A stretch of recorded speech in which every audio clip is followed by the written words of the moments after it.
Welcome to the Unstoppable CEO podcast. I'm your host, Steve Gordon, and in today's episode, I am really excited for two reasons. Number one, this is our 50th episode, and I'm really grateful for everybody who's come along on the ride over the last year. Been absolutely fantastic, and I'm really excited to introduce our 50th guest, Perry Marshall, and most of you will probably know that name. Perry is one of the most expensive and sought-after business consultants. He's endorsed by Forbes, by Inc. magazine, and he's one of the most respected entrepreneurs in the world. His clients seek his ability to integrate engineering, sales, art, and psychology. And most recently, he's founded the $5 million Evolution 2.0 prize with judges from Harvard, Oxford, and MIT. And the prize aims to solve the biggest mystery in biology. I'm really excited to be talking about that today. Perry, welcome to the Unstoppable CEO.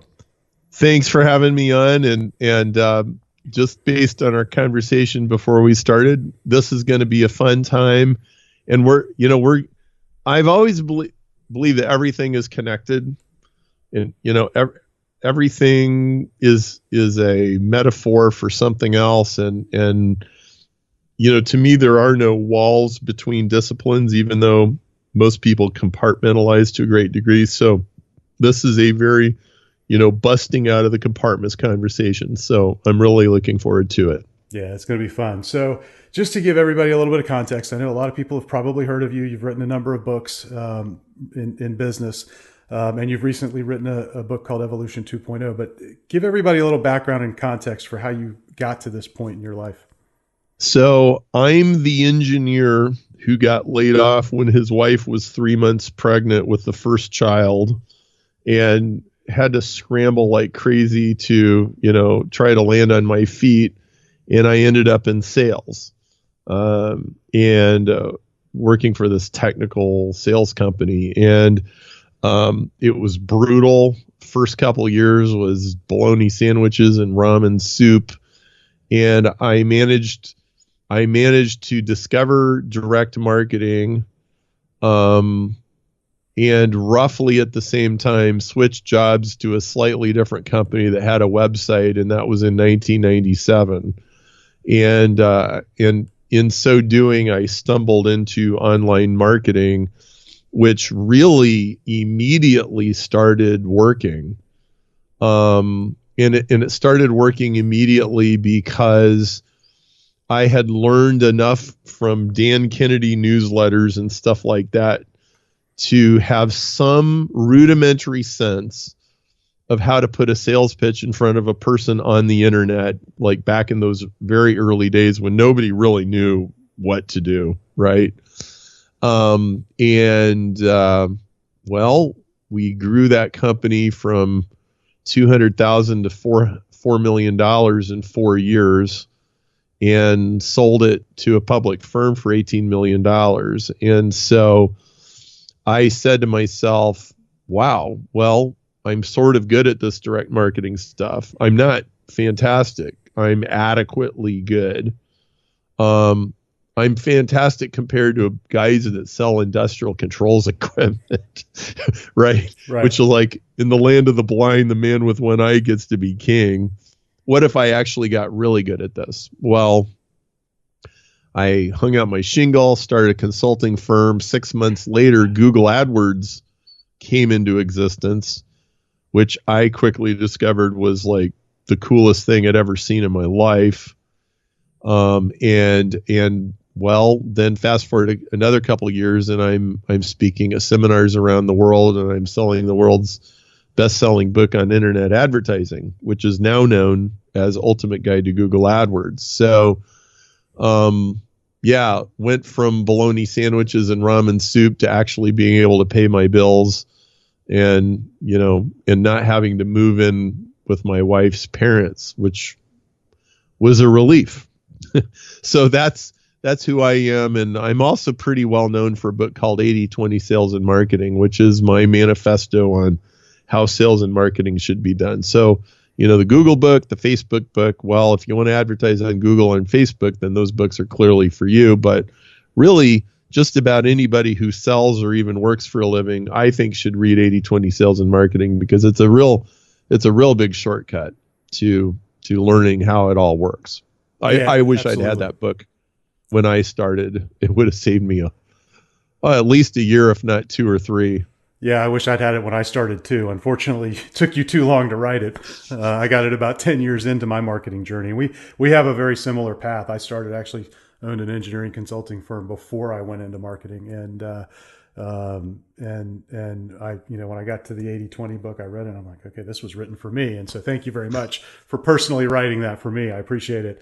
But you've done an awful lot of very diverse things. And as I was listening to you describe going from, being that sort of laid off engineer and moving through these other phases, really that process leads right into what I want to talk about today. And what you went through there very clearly is an evolutionary process. You changed, you developed, you grew. And I think that fits perfectly with your latest book, Evolution 2.0. And I'd love to talk a little bit about that. So can you kind of set the stage for us about what it is and what inspired you to write it? Well, the word evolution, a lot of times the way that it gets used, it sounds like this impersonal Darwinian grinding away process that you hear about on a PBS show, and then at the end of the show, after you watch some lions eat some gazelles or something, the camera pans back and and so the struggle ever goes on as it has for millions of years. And it's all like really detached and kind of cerebral. You know what I'm saying? Yeah. That is a real mischaracterization of what evolution really is. And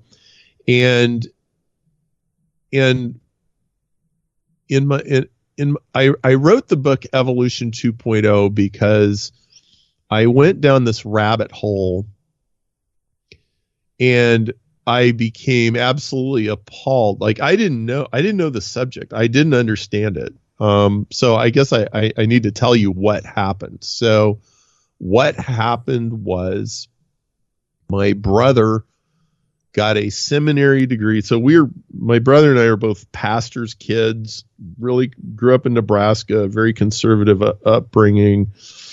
And, I'm a Christian guy and I go to church and I got my wife and kids, and my brother is actually quite a bit more conservative than me. I would always meander around and I would try different things. And he was like, man, he was doing the party line, man. And he goes to seminary and he gets a master's degree in theology and he's getting ready to be a pastor. Then he ends up being a missionary in China. Well, in 4 years' time, he went from missionary in China to almost atheist. And we are both very literate and very intellectual. And he had all of these questions, like just this closet full of bones of all these questions just popped open for him. And he's just trying to sort through it. And he's buried in his questions and he's dragging me into it. And I don't know where this is going. And it was really pushing a lot of my buttons. And one day I visited him in China and we're riding in this bus in the back and we get into this argument and I go, and I find myself retreating to science because I'm an electrical engineer and I know science really well. And I think this was actually a very primal response to a very primal question. This is a big question. Like, where did it all come from? This is not a trivial question. I mean, a lot of people like to avoid it, but man, it's there. Well, we came from somewhere. Like, where do we come from? And how did this actually happen? And I said to Brian, I go, Brian, look at the hand at the end of your arm. I said, I am an engineer. This is an incredible piece of engineering. Nobody's ever disagreed with me when I've said that either. Like, man, you could drink Dunkin' Donuts coffee and chew gum and do your stick shift and flip somebody off like all at the same time. I mean, it's unbelievable, right? And I said, you don't think this is a random accumulation of accidents, do you? And he's like, hold on, Perry. And he just pushes right back with this kind of standard Darwin answer that pretty much everybody's heard somewhere along the way.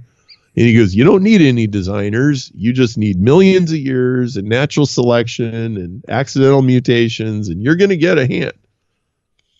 And I listened to that and I'm like, I really doubt that I buy into that story. However, like I'm trying to think 10 chess moves ahead in this argument.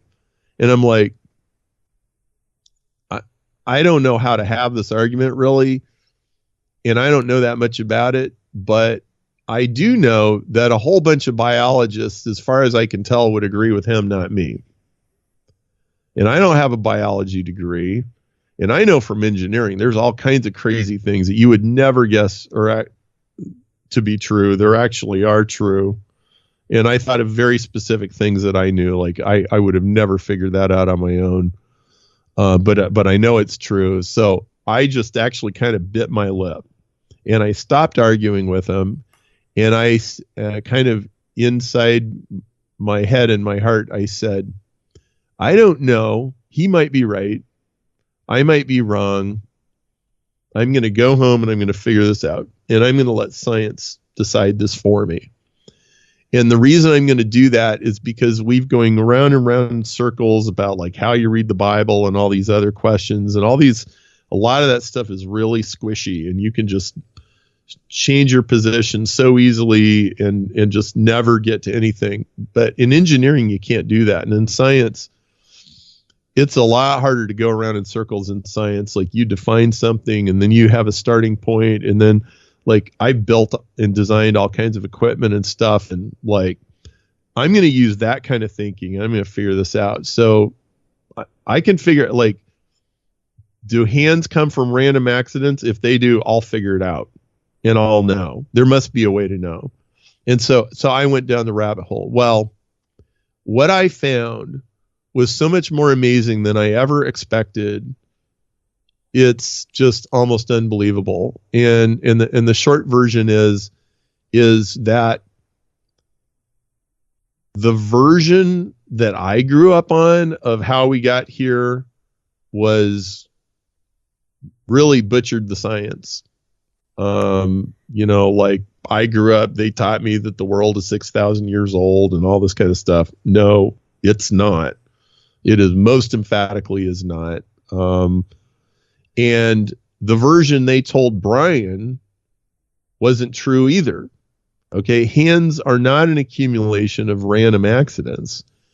Hands are an accumulation of natural genetic engineering and the fact that every cell in existence has the ability to cut, splice, edit, and rearrange its own DNA.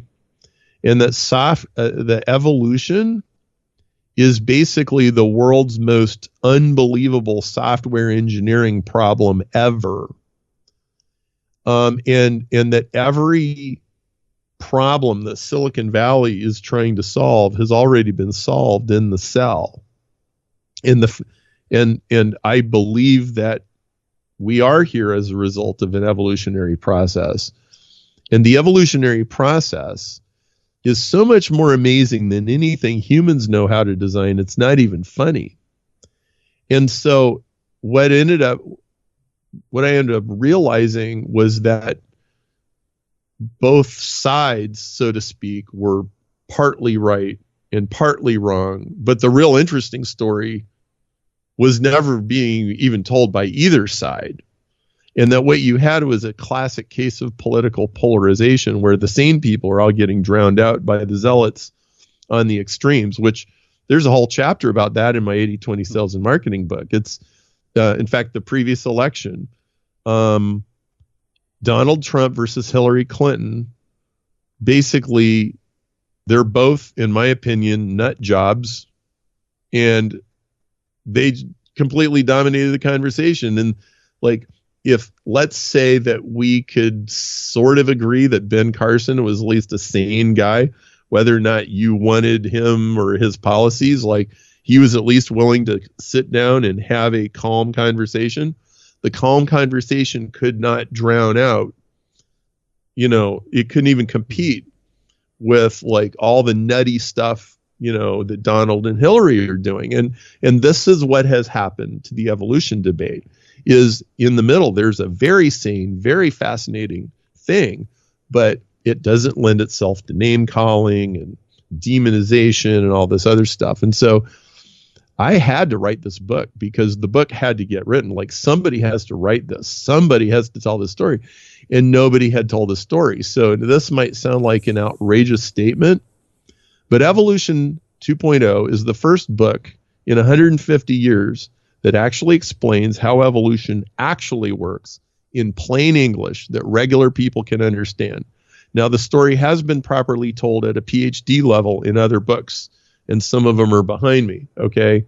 But if you're a mere mortal, or if you're in high school, or if you just maybe have a college degree and you're somewhat scientifically inclined, but not really, none of those books would have ever explained it to you, but this does. And so, yeah, so that's Evolution 2.0. Well, and I read the book, and it's just fascinating.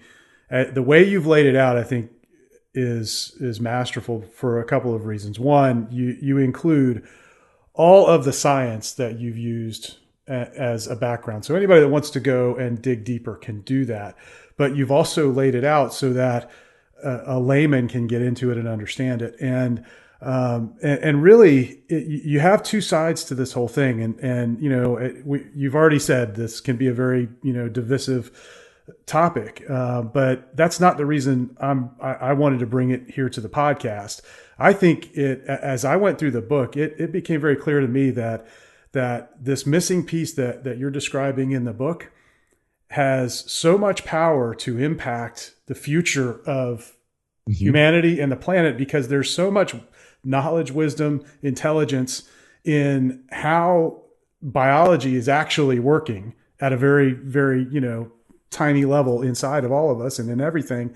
A lot of secrets in there that when we understand how it works, the how it works part can be applied to other systems that we're creating.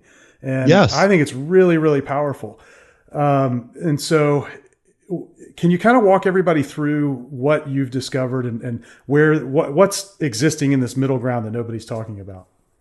Well, okay. So the Darwinists tell you that hands evolved by accidental copying errors of DNA multiplied by millions of creatures and species in millions of years. And that, well, my brother actually stated it very succinctly when we argued on that bus. He goes, look, Perry, you got 100 million falcons flying around for 100 million years. That's a lot of falcons, Perry. I'm like, yeah, that's a lot of falcons. And he goes, okay, so if there's an accidental copying error every now and then one of those copying errors makes a better eye, and then it can hunt better, and then it can out hunt the other falcons, then you get better falcons. And he goes, you don't need God or anything for that to happen. It just happens automatically. And okay, so that's basically the standard explanation. And lots of people believe that and they buy into that. And I was like, okay, that sort of makes sense, except and this is where being an electrical engineer really kicked in. It was like, how come they never taught me that in engineering school? There was never, I took all these classes on how to optimize things. I specialize in communication systems and control systems. And there was never any class where it was like, so you make 1 million copies of the control system, you make mutant error prone copies of some of them, and one of them's just bound to be better. It's like, this doesn't compute. I said, so where is this? Well, if this exists, I had to be able to figure it out. I'm sure I'll figure it out. So where is it? And if the biologists know something the engineers don't know, then let's have it. Let's bring it into engineering where maybe I could use it tomorrow. I mean, I'm doing all these websites and Google AdWords and I design audio equipment in my spare time. I mean, there's probably something they know that I could use, right? Well, then you go on the other side and the creationists are saying, well, evolution is a hoax, and there aren't that many intermediate forms, and the fossil record doesn't look like what Darwin said it would, which is true. So it's all a big hoax, and you need an active creation to do all this stuff. Well, I really quickly figured out, well, the universe isn't 6,000 years old. You can see stars that are a billion light years away. So like that just erases that right there. So what's the truth? Well, I really kind of floundered around for a while, but I eventually discovered two things, and this is like two of the biggest epiphanies I've ever had in my life. So the first one was, I was taking Brian's Falcon thing. Okay, accidental copying error, that's a mutation. Are you sure you can get a better eye out of that? That doesn't make sense to me. So I start studying DNA and how does DNA copying work. And all of a sudden, boom, like one day I just was jolted with this sense of recognition. I'm reading this biology thing.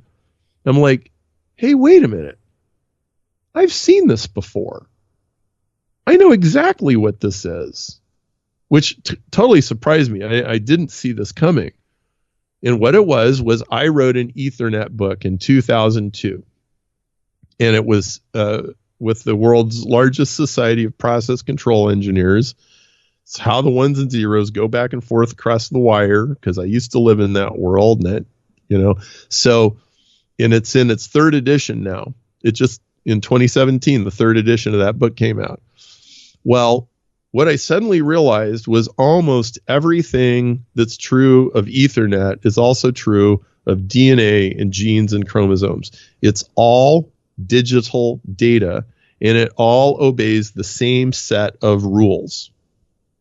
And it has the same conceptual elements. So when you're talking on your cell phone and you're going down the expressway and there's engine noise and there's bridges and the signal's bouncing all over the place, there's all this error correction so that the call doesn't get dropped. Okay? Well, guess what? When cells copy and make other cells, all the same kinds of systems that ensure that your cell phone call doesn't get dropped makes sure that the DNA strand gets copied correctly. Okay, so that was huge. I was like, oh, I know this. I wrote an Ethernet book, for crying out loud. I totally get this stuff. And all of a sudden, like, I knew where to start. Like, okay, so that means therefore it takes me to here. I need to learn about this. I need about this. I've got this whole list of things in the Ethernet book. I have to figure out what the biology equivalent is. I bet you I'm going to find this. I'm going to find this. I'm going to find, and I did. Like, it was amazing. Wow. It was amazing to find all this stuff. And I'm like, okay, none of this ever happens by accident, ever. Okay, it's impossible. It's not just unlikely, it's impossible. So I could have stopped there. And most people have. I know lots of people, they got that far and they stopped. And they said, okay, it's all designed. God's behind this. Evolution not true. Now I can go on. I didn't stop. Because I had seen a bunch of other reasons to strongly suspect that an evolutionary path was still valid. What I said, you know what? I think there's still something missing, and I haven't found it yet. And I actually held these two things in tension for about 2 years. It was like, I know all this communication stuff. I wrote an Ethernet book. None of this happens by accident. It looks very designed, actually. On the other hand, it absolutely looks like whales evolved from a mammal that walked on the earth and had 4 legs. Because whales have these shrunken down legs in the back of their body. The bones are there. You can go see them in a museum. Like, wow, okay, so what is it that I'm missing? Well, so then comes the second epiphany. It was about 2 years later. And I'm kind of proud of myself for just holding those in tension and not just, because I so badly wanted to just shortcut to a quick answer and put this behind me. Because you're dealing with too big of a question. There's no shortcut. Well, right. Right. And everybody wants to shortcut it, and you can't. And even the stuff I know now or think I know now, there's so much more. Like, I've only scratched the surface, and I know this, right? So anyway, somebody sent me a paper by the scientist from the University of Chicago, and he was telling this story. And I got to tell you this story because it's remarkable. So this lady named Barbara McClintock was studying corn plants in the 1940s. And this lady was really, really smart. Okay. Like, she was incredibly sharp. And she was hitting corn DNA with X-rays to break the DNA. And she was trying to basically genetically hack the plant and see what would happen. And she had this idea of what was going to happen. She said, well, what if I try this? And she tried this, and the plant just totally threw her a curveball. She's like, whoa, what just happened? So just so everybody's clear, what she's doing in that experiment, you describe it in the book, she's trying to create these genetic mutations. Yes. And like Brian was talking about with the falcons. Yeah, just random genetic mutations just to see what would happen. Right. Well, what the plant did was, so the conception at the time was that this genetic material just kind of randomly mixes around and occasionally creates an evolutionary event. And this is how you get new species and everything. Well, this is what they thought happened, and this is what most people still think happens. But she actually figured out what happens. So I'll give you an analogy. What she did would be like if I took a 350-page novel and I ripped out page 186. And then I said, hey, Steve, here, I'm going to give you like a day. I'll give you a week if you want. Read this thing from cover to cover and reconstruct as best you can the missing page. Well, if you're a really good writer, you could do that. Some would do a better job than others, but a good writer could make that mistake kind of go away. Like by taking other sentences, other paragraphs, other concepts from the book and sticking them together. Well, this is what Barbara's corn plant did. It actually went to other genes and other chromosomes that started copying. It's like, okay, I'm going to take a little bit of this. I'm going to take a little bit of this. I'm going to fill in my missing page of genetic material and let's go. And the plant went from being unable to reproduce because of its damaged DNA to now once again able to reproduce, and it's done something completely new that's never happened in the history of corn plants because that damage was completely unique in the history of corn plants. Okay? So what she had done was she had observed, she'd been the first person to observe an evolutionary event and then figure out genetically, like literally gene by gene, what had happened. The plant had intelligently mutated. It's amazing. It's mind-blowing. If you really grasp what I'm saying here, it's just mind-blowing.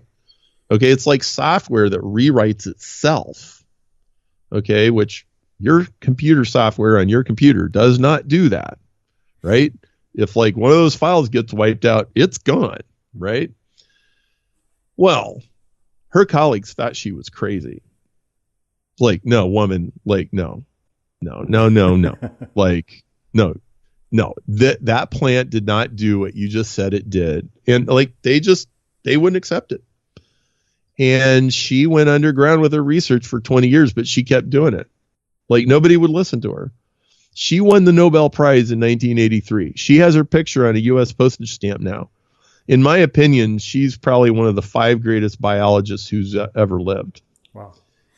Well, one of the reasons I wrote Evolution 2.0 is because what Barbara discovered is really like just the tip of the iceberg of how evolution actually works. It is an active process.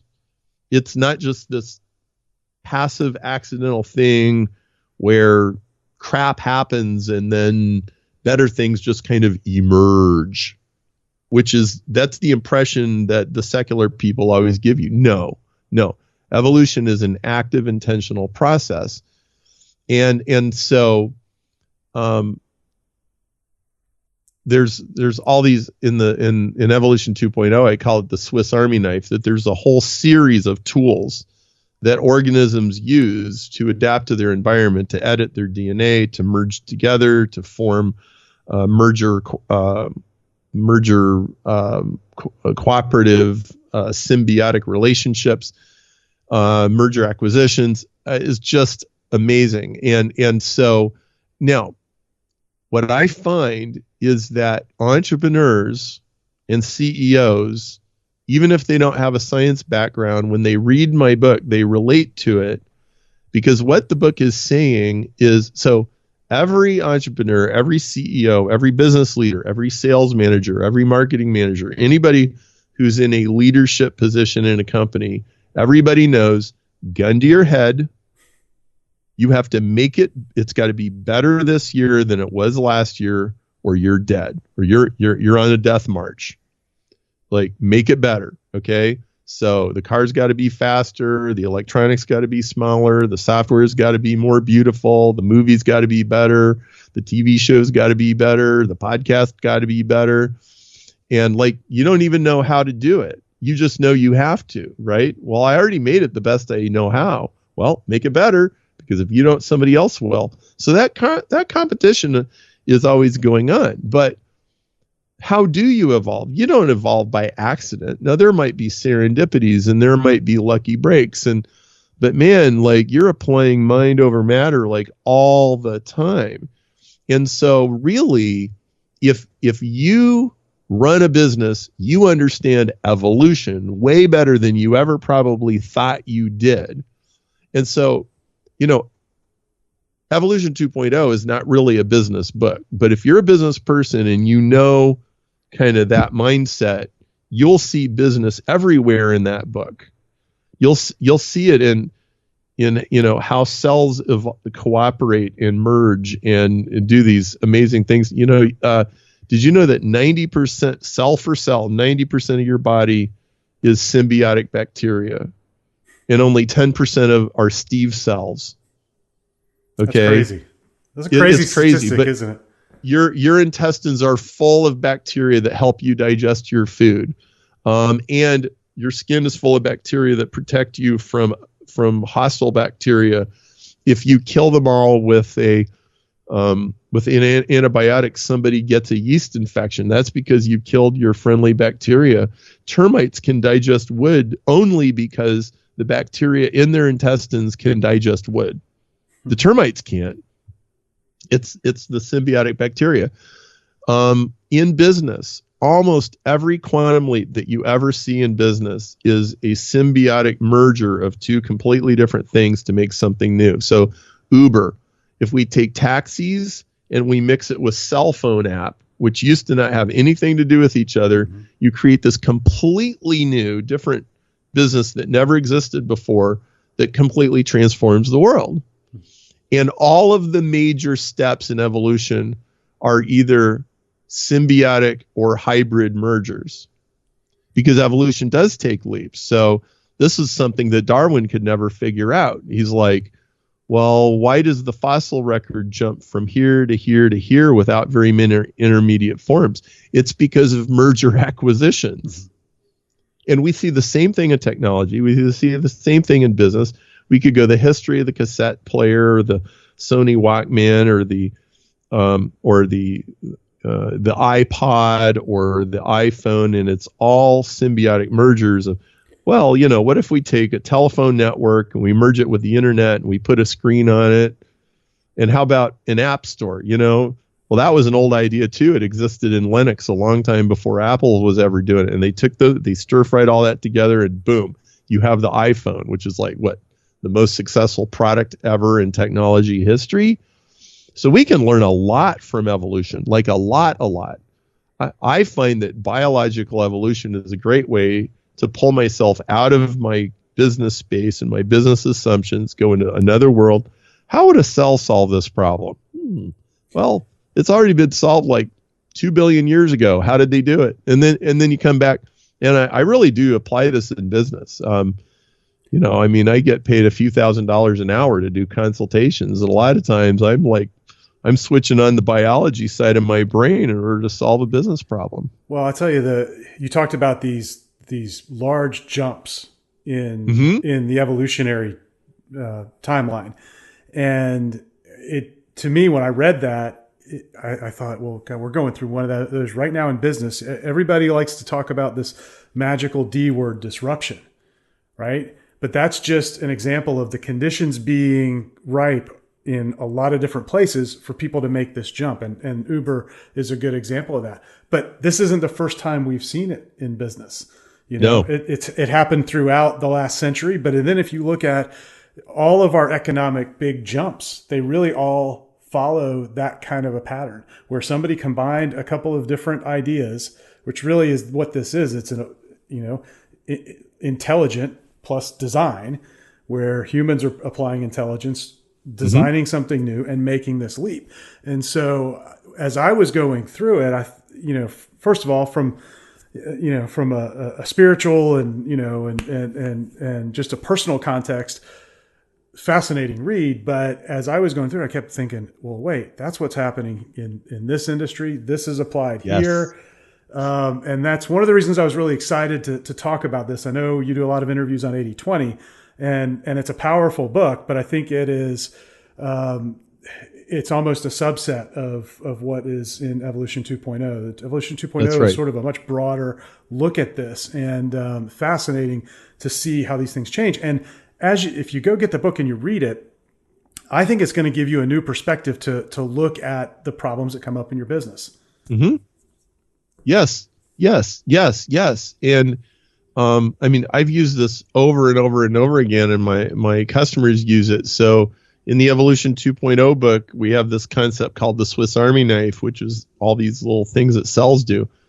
I took that, I moved it into advertising, and we created a system called the Swiss Army knife system for Google and Facebook ads.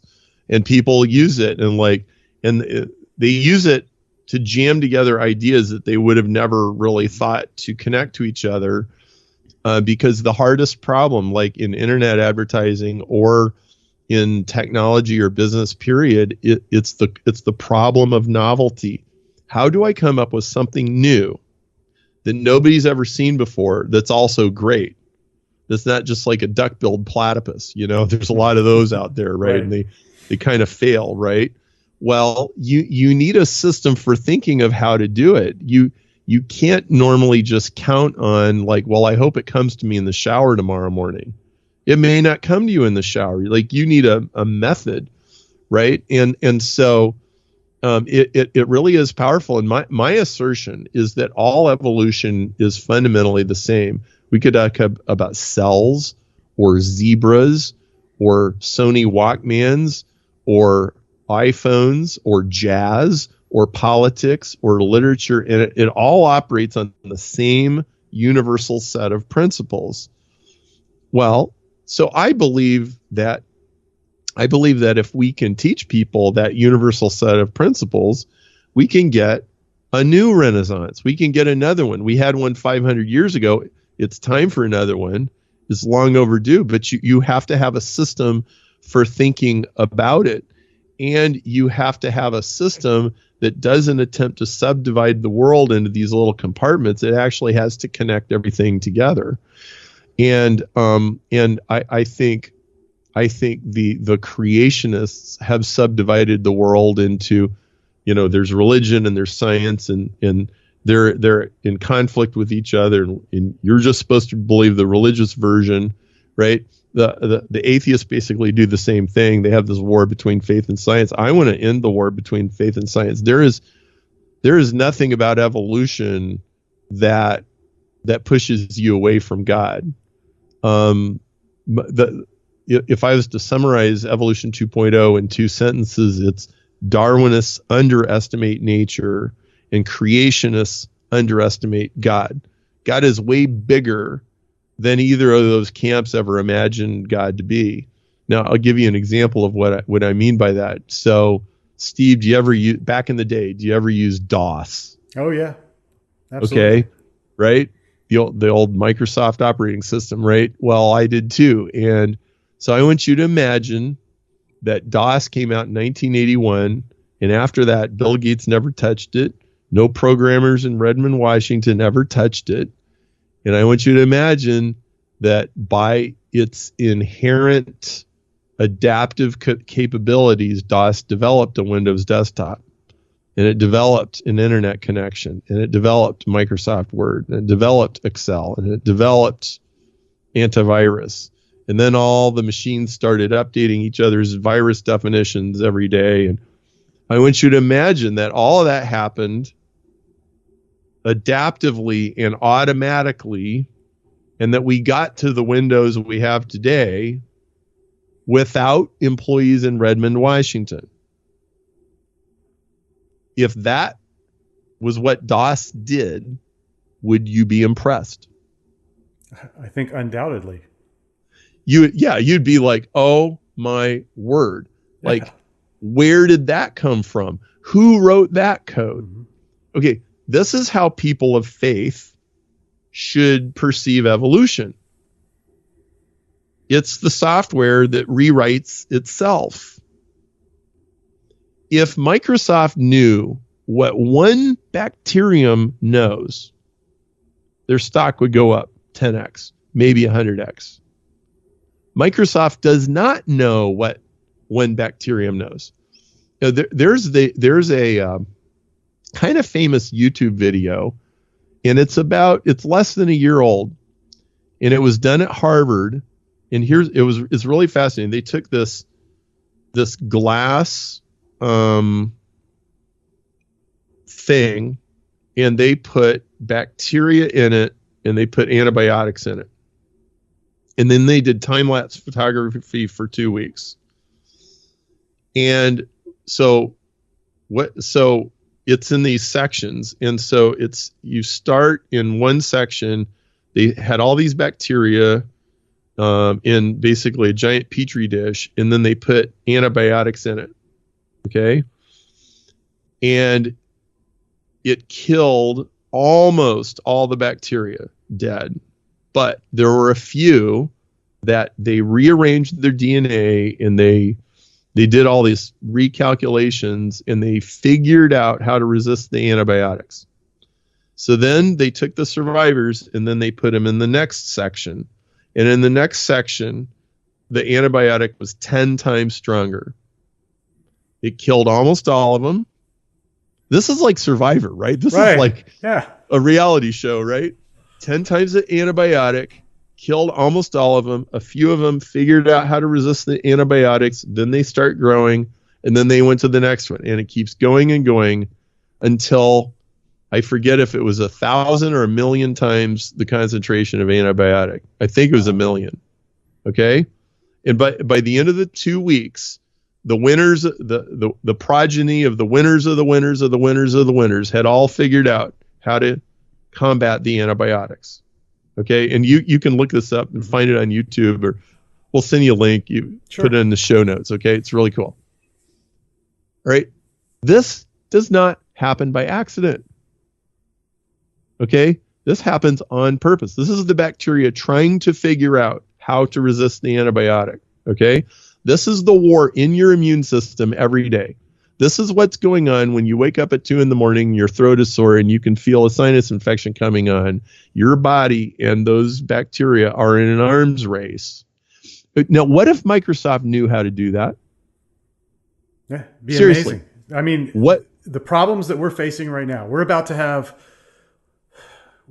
we hit 1 billion people on the planet when? About maybe less than 1,000 or 1,000 years ago, somewhere in that ballpark. Within the last few thousand years. Maybe within a few hundred years, maybe even. And we're about to have 9 billion. Right. So we have exponentially expanding problems in the world. and exponentially expanding opportunities in the world. And Yes. I believe that our thinking models aren't quite up to par, which is the reason you're seeing a lot of the things that we're seeing in the world happen right now. And That's right. I feel like what you've uncovered and a lot of the research that has been done that you've found and been able to piece together gives us a new way to look at things, and gives us an opportunity to look at things a little bit differently. Now, I want to just go back to something you just said. You talked about the bacteria, and you said that the bacteria, the ones that survived, were sort of desperately trying to figure out, how do we combat this? So the skeptic who's listening to this is going to say, well, how do you know that they were trying to figure that out and they didn't just get lucky? Well, it's because this has been studied in great detail. And what happens when you put bacteria under stress is their mutation rate goes up 100,000 times. Okay? 100,000x. Okay, and what they do is they start moving coding sequences in their DNA. They start moving them around. And they also start exchanging them with other bacteria. Now, in a limited sense, there is some luck. But look, it's just like a business scrambling to meet payroll. It's the same thing. It's like, well, let's try having a sale. Let's try putting a sign outside. Let's try sending out an email. Let's try a social media thing. Let's try a publicity stunt.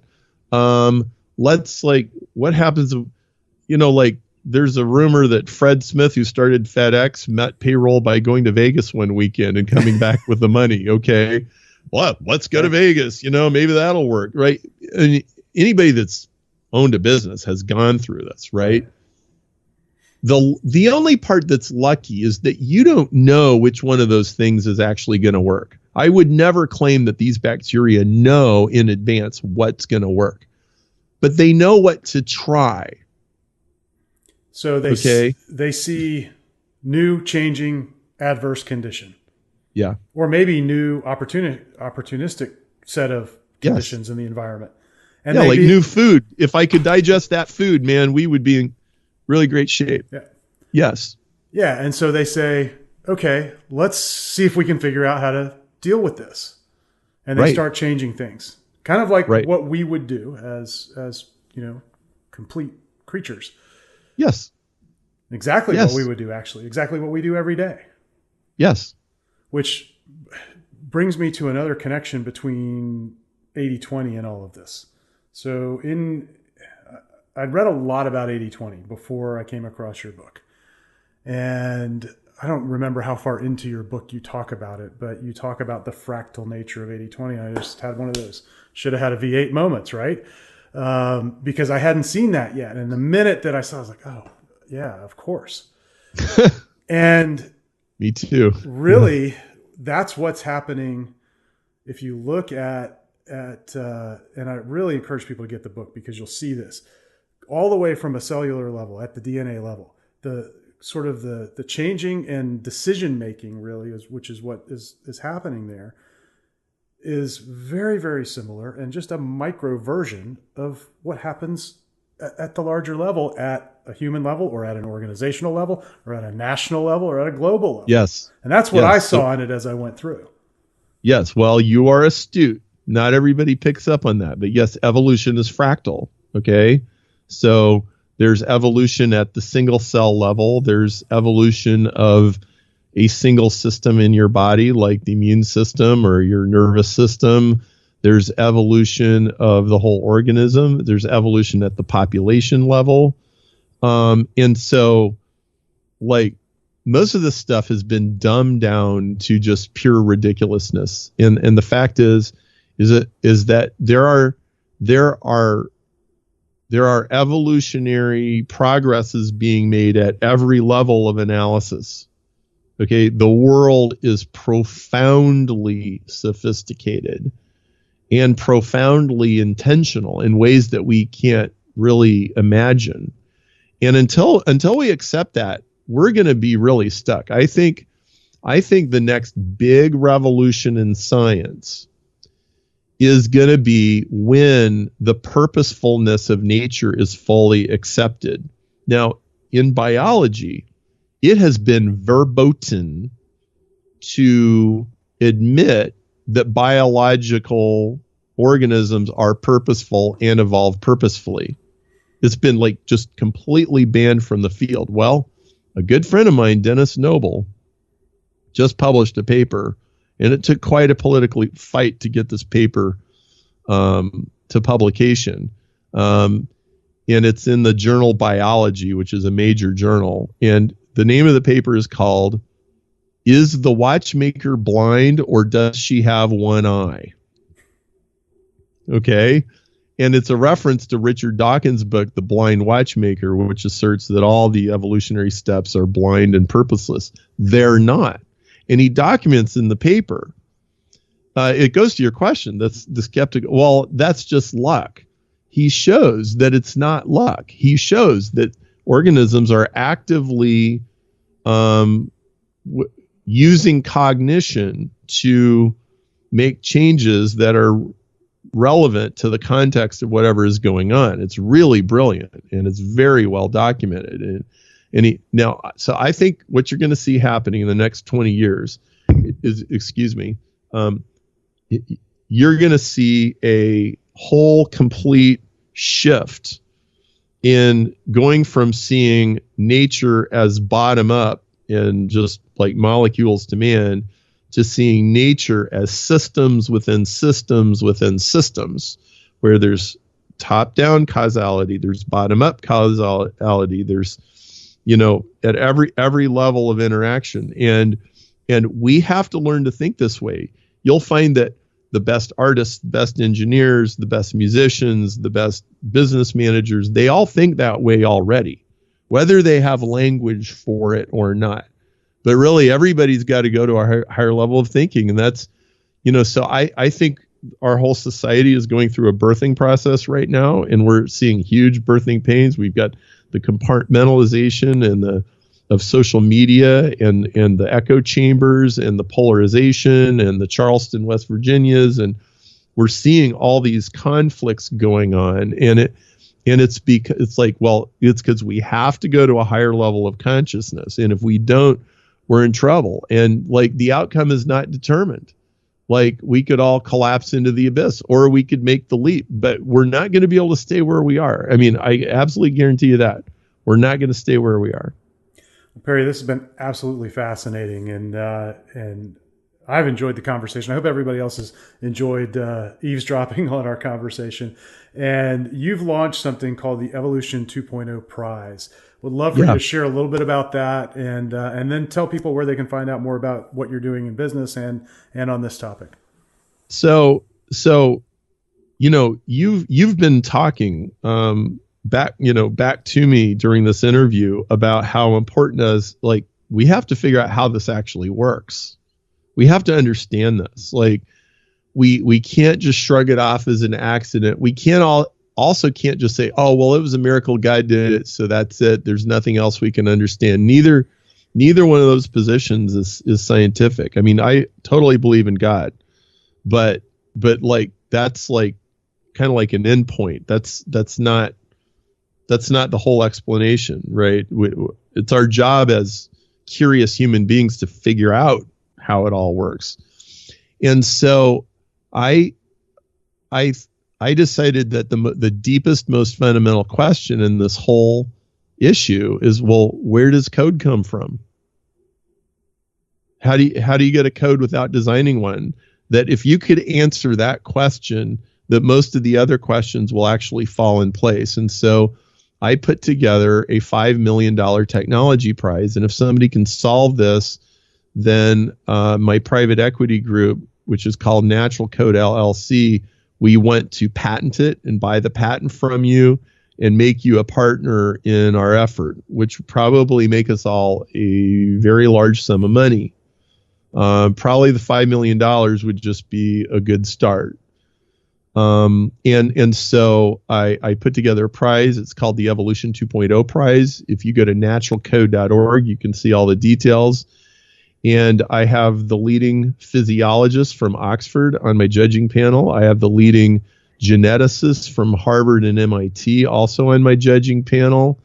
And we have some very wealthy investors who would really love to solve this and love to own the technology, because I think it would be a giant breakthrough in artificial intelligence. And so, like I said, you can go to naturalcode.org and you can read about it. And, maybe you or your teenager or, somebody can figure this thing out. But I think it's absolutely central to this whole question of how the world works.